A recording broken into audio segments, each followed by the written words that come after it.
और राहुल गांधी ने पीएम पर हमला बोला। पीएम केयर्स वेंटिलेटर्स के बहाने यह हमला किया गया। वेंटिलेटर्स की तुलना पीएम के दावों से की गई। राहुल ने दोनों को फेल करार दिया है।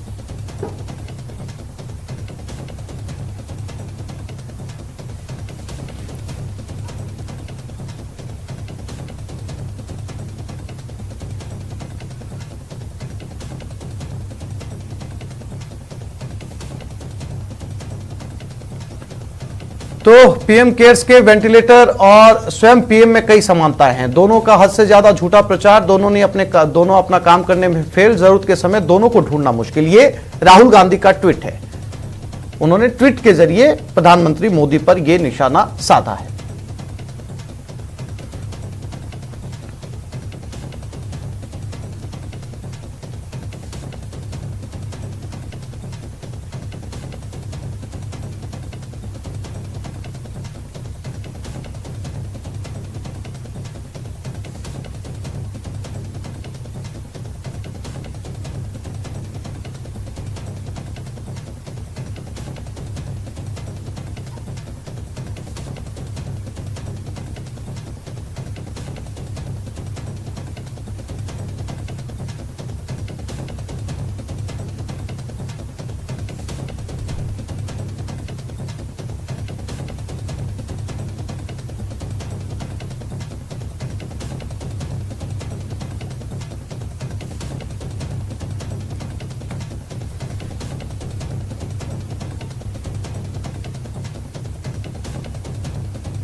तो पीएम केयर्स के वेंटिलेटर और स्वयं पीएम में कई समानताएं। राहुल गांधी का ट्वीट, दोनों का हद से ज्यादा झूठा प्रचार, दोनों ही अपने काम में फेल, जरूरत के समय दोनों को ढूंढना मुश्किल।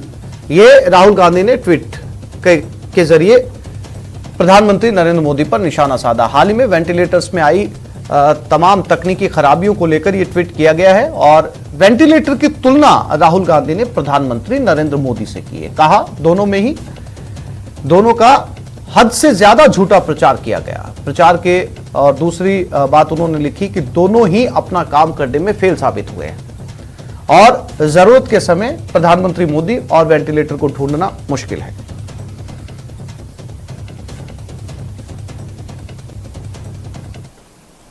और राजसमंद में कोरोना संक्रमण की रफ्तार कम नहीं हो रही। कई मरीजों के सांसों पर संकट है, लेकिन आर के जिला अस्पताल में 10 वेंटिलेटर शो पीस बने हुए हैं। दरअसल पीएम केयर फंड से करीब 1 साल पहले इस अस्पताल में 12 वेंटिलेटर भेजे गए, जिसमें 10 वेंटिलेटर अस्पताल के स्टोर रूम में धूल फांक रहे हैं। जब कोरोना की दूसरी लहर में संक्रमण तेज हुआ तो इमरजेंसी वार्ड में शोभा बढ़ाने के लिए सभी वेंटिलेटर रख दिए गए। इसको लेकर अस्पताल के पीएमओ का कहना है कि वेंटिलेटर में तकनीकी खराबी है, इसलिए 12 में से 2 वेंटिलेटर का इस्तेमाल किया जा रहा है, जबकि कलेक्टर का कहना है कि बेकार पड़े वेंटिलेटर के इस्तेमाल करने की कोशिश की जा रही है। तो वहीं दूसरी तरफ वेंटिलेटर का इस्तेमाल नहीं करने पर विधायक दीप्ति माहेश्वरी ने अस्पताल प्रशासन पर सवाल उठाया। उन्होंने कहा कि 1-2 वेंटिलेटर खराब हो सकते हैं, सभी 12 वेंटिलेटर खराब नहीं हो सकते। ये स्थिति है अस्पतालों की, हॉस्पिटल्स की, जहां पर वेंटिलेटर्स रखे तो हैं लेकिन उन्हें इस्तेमाल नहीं किया जा सकता क्योंकि वेंटिलेटर ही खराब है।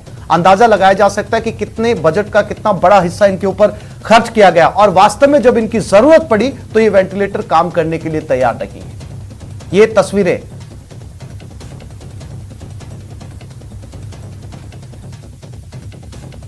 7 जो वेंटिलेटर आए हैं हमारे डॉक्टरों का कहना है कि वो प्रेशर बराबर मेंटेन नहीं कर पाते हैं कोरोना मरीज का, जो वेंटिलेटर में प्रेशर होना चाहिए।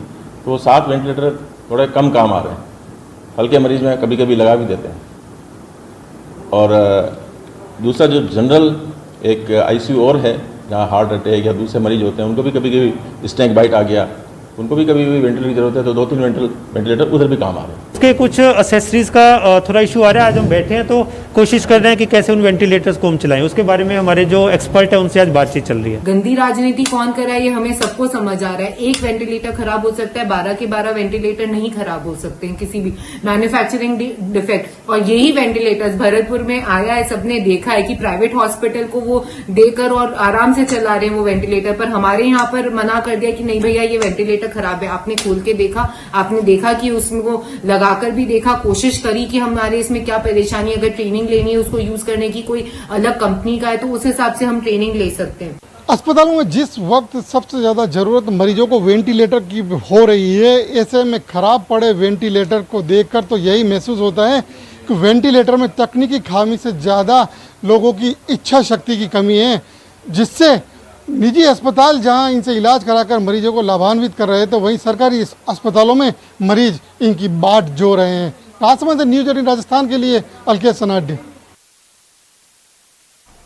प्रदेश में बढ़ते कोरोना केस को लेकर सीएम गहलोत ने कोरोना समीक्षा बैठक की। बैठक में कोविड रोगियों में ब्लैक फंगस के मामलों पर सीएम ने चिंता जताई। सीएम ने विशेषज्ञ चिकित्सकों के समूह की ओर से ब्लैक फंगस का विशेष अध्ययन करने और बीमारी के पैकेज को चिरंजीवी बीमा योजना में शामिल करने के निर्देश दिए। साथ ही सीएम गहलोत ने कोरोना केस को देखते हुए अस्थायी आधार पर सीएससी पीएससी के लिए 1000 डॉक्टर्स की सेवाएं लेने के निर्देश दिए। साथ ही चिरंजीवी योजना के कंट्रोल रूम बनाने के निर्देश दिए गए। कंट्रोल रूम योजना से जुड़ी सभी शिकायतों का प्रभावी समाधान सुनिश्चित करेगा। चक्रवाती तूफान ताउते से निपटने के लिए सीएम ने एनडीआरएफ टीमों को अलर्ट मोड पर रहने के निर्देश दिए। प्रदेश भर में तूफान के कारण ऑक्सीजन की आपूर्ति सुचारू रखने और बफर स्टॉक तैयार रखने के निर्देश दिए।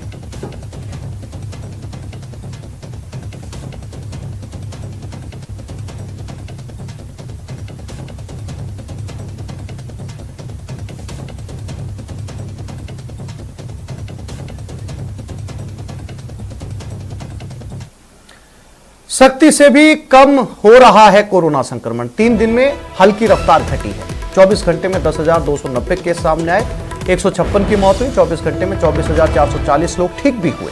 प्रदेश में अब 1,94,382 एक्टिव केस मौजूद है, लेकिन इस घटती हुई रफ्तार में बहुत ज्यादा फर्क आया ऐसा नहीं कहा जा सकता। हालांकि इसमें कोई संदेह नहीं कि बहुत आहिस्ता या बहुत धीरे से रफ्तार घट रही है, लेकिन अभी बहुत ज्यादा ध्यान देने की जरूरत है, क्योंकि रफ्तार पूरी तरीके से घटाना जरूरी है। अभी भी 10,000 से 12,000 के करीब मामले सामने आना चिंताजनक है।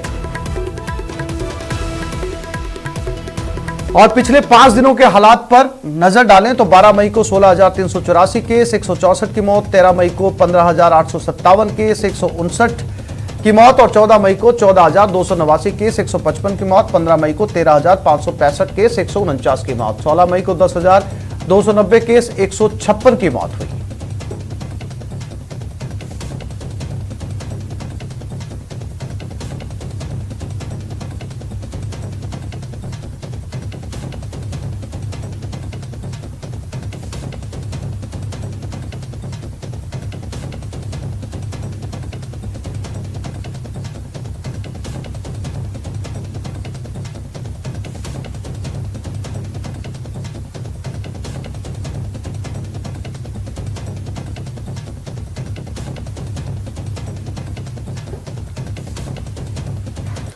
कोरोना प्रोटोकॉल को लेकर किस तरह लापरवाही बढ़ती जा रही है, इसका नमूना चित्तौड़गढ़ में देखने को मिला। यहां होम आइसोलेशन में संक्रमित रह रहा है। सरकार को सहयोग राशि देने के बहाने जिला कलेक्टर के चैम्बर में पहुंच गया। और यह हाल तब है जब प्रदेश के मुख्यमंत्री से लेकर देश के प्रधानमंत्री तक संक्रमण रोकने के लिए लोगों को घरों में रहने की अपील कर रहे हैं। लेकिन ईद के बहाने सरकार को सहयोग देने की आड़ में एक रसूखदार वसीम खान जिला कलेक्टर के पास पहुंच गया और लापरवाही को जाहिर करता है, जबकि राशि ऑनलाइन भी घर बैठे भेजी जा सकती थी।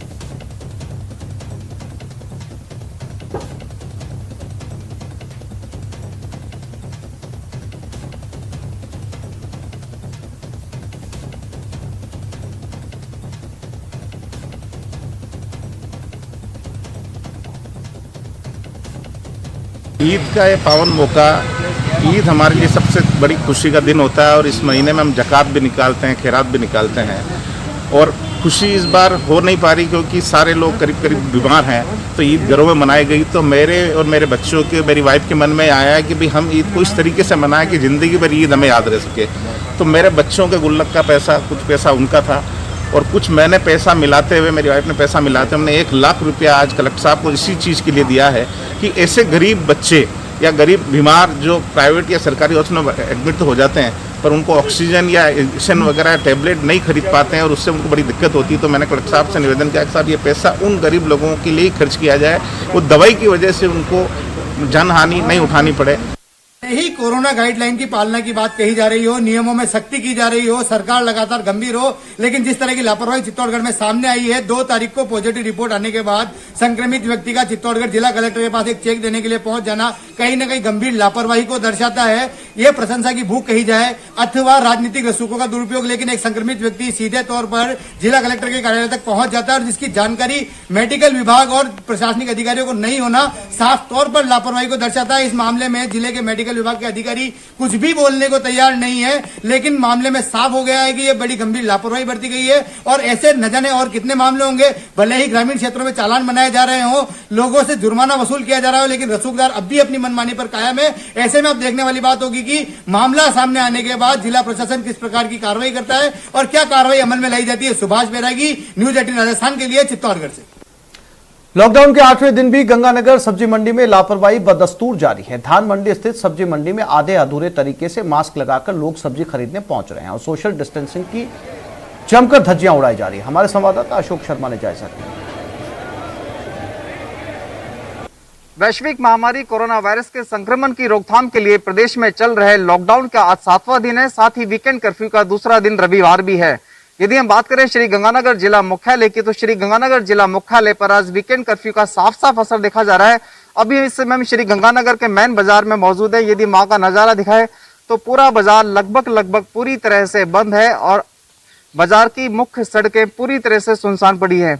इतना ही नहीं, वीकेंड कर्फ्यू और लॉकडाउन को सफल बनाने के लिए जिला पुलिस प्रशासन लगातार मुस्तैद है और जगह जगह चौक चौराहों पर पुलिस जाब्ता भी तैनात है, जो आवाजाही कर रहे लोगों पर कड़ी नजर बनाए हुए हैं। साथ ही उनका मंशा यह है कि कोई भी अनावश्यक घूमता हुआ नहीं मिले। हालांकि जिस तरह से माहौल देखा जा रहा है, खासतौर से वीकेंड कर्फ्यू के दौरान श्री गंगानगर वासियों का जो डिसिप्लिन है वो काफी काबिले तारीफ है। सड़कें लगभग सुनसान पड़ी हुई है, किसी भी तरह की अनावश्यक जो मूवमेंट देखी जा रही थी वो नहीं दिख रही है। तो ये काबिले तारीफ बात है, क्योंकि लगभग पूरा बाजार सुनसान पड़ा हुआ है। ये श्री गंगानगर का मुख्य बाजार है। अति आवश्यक सेवाओं के अतिरिक्त किसी भी सेवाओं को अलाउ नहीं किया गया। बाजार पूरी तरह से बंद है। यही एक वजह है कि श्री गंगानगर जिले में इन दिनों जिस तरह से बैरिकेडिंग की जा रही है वो सारी की सारी व्यवस्थाएं पूरी की पूरी चाक चौबंद है। हमारे साथ बात करने के लिए यहाँ पर एक पुलिसकर्मी तैनात है। हम इन्हीं से बात करते हैं किस तरह से ये व्यवस्थाएं की जाए। और कोरोना पर डीआरडीओ की संजीवनी आ गई है। एंटी कोरोना दवा 2DG बनकर तैयार है। 2DG का लॉन्चिंग कार्यक्रम है। राजनाथ और हर्षवर्धन इस कार्यक्रम के अंदर मौजूद हैं और अब कोवैक्सीन और कोविशील्ड के बाद भारत की शुद्ध देसी दवा जिसे डीआरडीओ ने मंजूरी दी थी, इस दवा का नाम है 2DG और ये लॉन्च कर दी गई है। दिल्ली से सीधी लाइव तस्वीरें। एक और दवाई इस समय मैदान में, या फिर यूं कहा जाए कि एक और संजीवनी इस समय मैदान में कोरोना से लड़ाई लड़ने के लिए। और स्पुतनिक भी रशिया से भारत में पहुंच चुकी है। लगातार 4 दवाइयां इस समय कोरोना के खिलाफ भारत में, और ये भारत की बनी हुई अपनी दवाई जिसका नाम है 2DG। डीआरडीओ की मोहर के बाद ये दवा अब इस समय बाजार में है और बहुत जल्द लॉन्च कर दी गई है। आज या कल के अंदर मरीजों को लगनी शुरू हो जाएगी और उम्मीद की जा रही है कि एक साथ चौतरफा हमले से कोरोना के मामलों के अंदर आने वाले समय के अंदर कमी आएगी।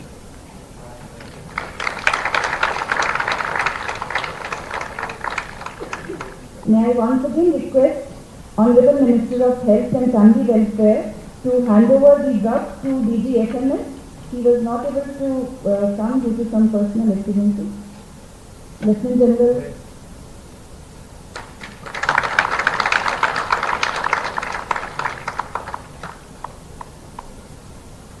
May I now request Dr. Harshvardhan Ji, Honorable Minister of Health and Family Welfare, Science and Technology and Earth Sciences to address.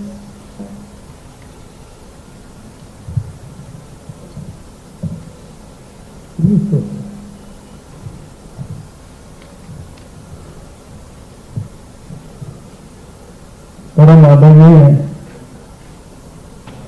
Shri Rajnath Singh ji, Bharat के रक्षा मंत्री, मंच पर विराजमान DRDO के चेयरमैन श्री सतीश रेड्डी जी, भारत सरकार के स्वास्थ्य सचिव राजेश भूषण जी, एम्स के डायरेक्टर डॉक्टर गुलेरिया, यहाँ इस सभागार में उपस्थित सभी अत्यंत वरिष्ठ DRDO के, स्वास्थ्य मंत्रालय के, भारत सरकार के अनेक विभागों के वरिष्ठ अधिकारीगण, वैज्ञानिक, डॉक्टर्स और डॉक्टर रेड्डीज लैब के चेयरमैन, हमारी दूसरी साइंस लेबोरेटरीज के जो डायरेक्टर्स वर्चुअली जुड़े हैं वो सब लोग, और मीडिया के मित्रों, मई के महीने में शायद आज का दिन हम सबके लिए सबसे ज्यादा सुखद अनुभूति का दिन है, क्योंकि कोविड की जंग तो 1 साल से ज्यादा समय से हम लोग लड़ रहे हैं, लेकिन इस 1 साल से ज्यादा लंबी जंग में जहां भारत की तरफ से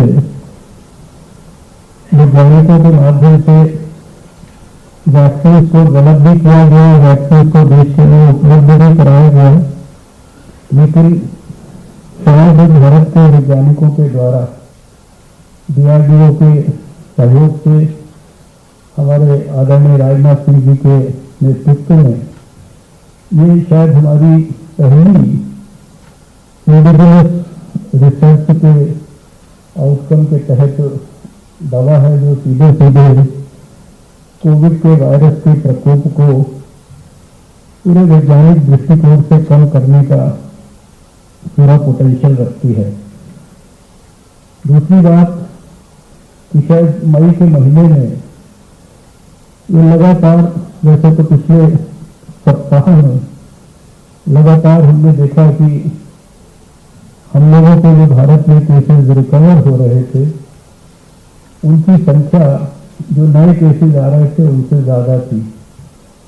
पहले सप्ताह में 4 दिन लगातार हमने ऐसा समय देखा जब 4 लाख से ज्यादा केसेस लगातार आते रहे, लेकिन आज का दिन मैंने कहा कि सुखद अनुभूति का इसलिए भी है क्योंकि आज लगभग 1 लाख केसेस की रिकवरी ज्यादा हुई है नए केसेस के मुकाबले। नए केसेस अगर 2,81,000 हुए हैं। और अब बात गंगानगर की, जहां सूरतगढ़ क्षेत्र में पिछले 2 दिनों में 6 जिंदा बम मिलने से एकाएक हड़कंप सा मच गया। हालांकि सेना बम डिफ्यूज टीम के द्वारा 2 जिंदा बमों को डिफ्यूज कर दिया गया, लेकिन अभी भी 4 जिंदा बम स्थानीय पुलिस की निगरानी में है, जिन्हें जल्द ही डिफ्यूज किया जाएगा। बता दें कि इंदिरा गांधी नहर परियोजना की 236 से 242 RD के बीच सेना का यह जिंदा बम मिला है, जहां सेना और स्थानीय पुलिस ने मौके पर पहुंचकर सभी जिंदा बमों को गहरा गड्ढा खोद चारों तरफ मिट्टी के बैग लगाकर सुरक्षा में रख दिया है। सेना की बम डिफ्यूज टीम द्वारा दोनों बमों को डिफ्यूज करने के दौरान आसमान में धुएं और धूल का गुबार भी छा गया।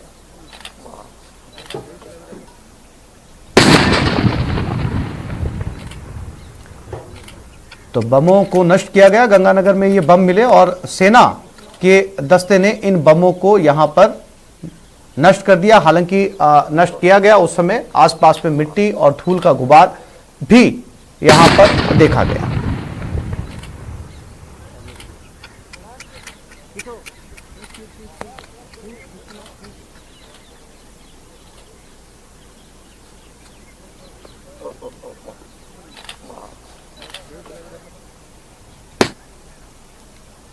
नेटवर्क 18 ये सुनिश्चित करना चाहता है कि हर भारतीय को कोविड-19 टीकाकरण मिले।